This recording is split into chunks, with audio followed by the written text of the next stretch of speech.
एक new story के साथ राम राम जी सारा। दो भाइयों में ज़मीन को लेकर इतना विवाद छिड़ गया कि आंगन में दीवार खींचने की नौबत आ गई।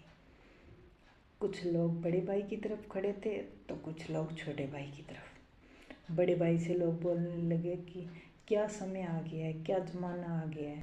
जिस छोटे भाई को तूने पिता बनकर पाला पोसा, अपनी खुशियों को कुर्बान करके उसकी खुशियाँ देखी, वही छोटा भाई आज तुझे ये व्यवहार दिखा रहा है।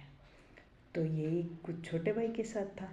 कुछ लोग उसे भी बोल रहे थे कि ये कैसा समय आ गया है, तूने बड़े भाई को पिता समान दर्जा दिया, उनका इतना सम्मान किया, उनसे इतना प्रेम किया, तूने उनको पिता समझा, लेकिन आज वही तुमसे हिस्सा मांगने को आ रहा है। कैसा समय आ गया है। वो एक दूसरे से बोलने लगे कि इन्हें तो कोर्ट तक ले जाना चाहिए।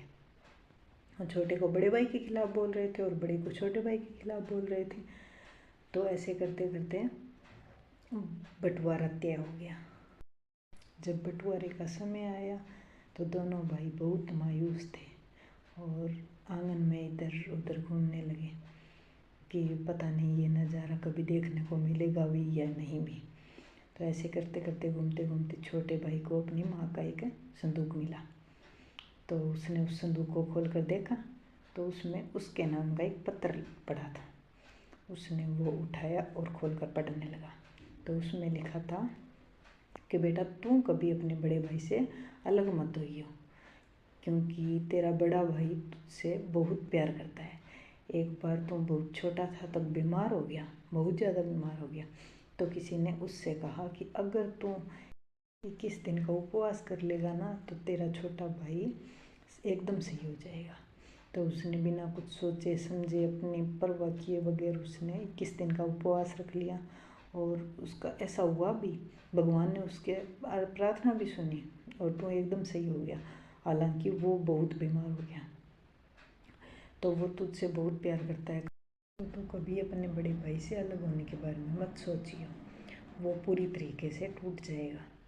तो छोटा भाई वो पत्थर पढ़कर बहुत भावुक हो गया और दौड़कर अपने भाई के पास गया और उसे ज़ोर से गले से लगाया और ज़ोर ज़ोर से रोने लगा।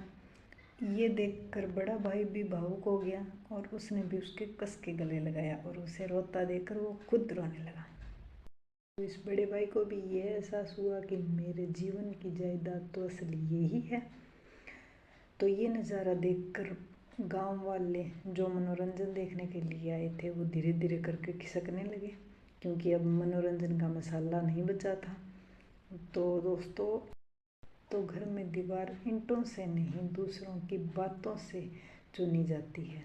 और जब कभी भी अपने घर में कोई छोटी मोटी बातें हो ना तो घर का मामला आपस में घर में ही बैठकर सुलझा लेना चाहिए, क्योंकि जब ये बातें दूसरों के हाथ में जाती है ना तो घर में दीवारें पक्की ईंटों से चुनी जाती है।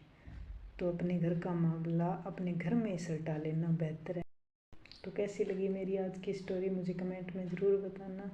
और थैंक यू सो मच मुझे देखने के लिए। Support, like, share and subscribe. Thank you so much. Ram Ram ji सारा।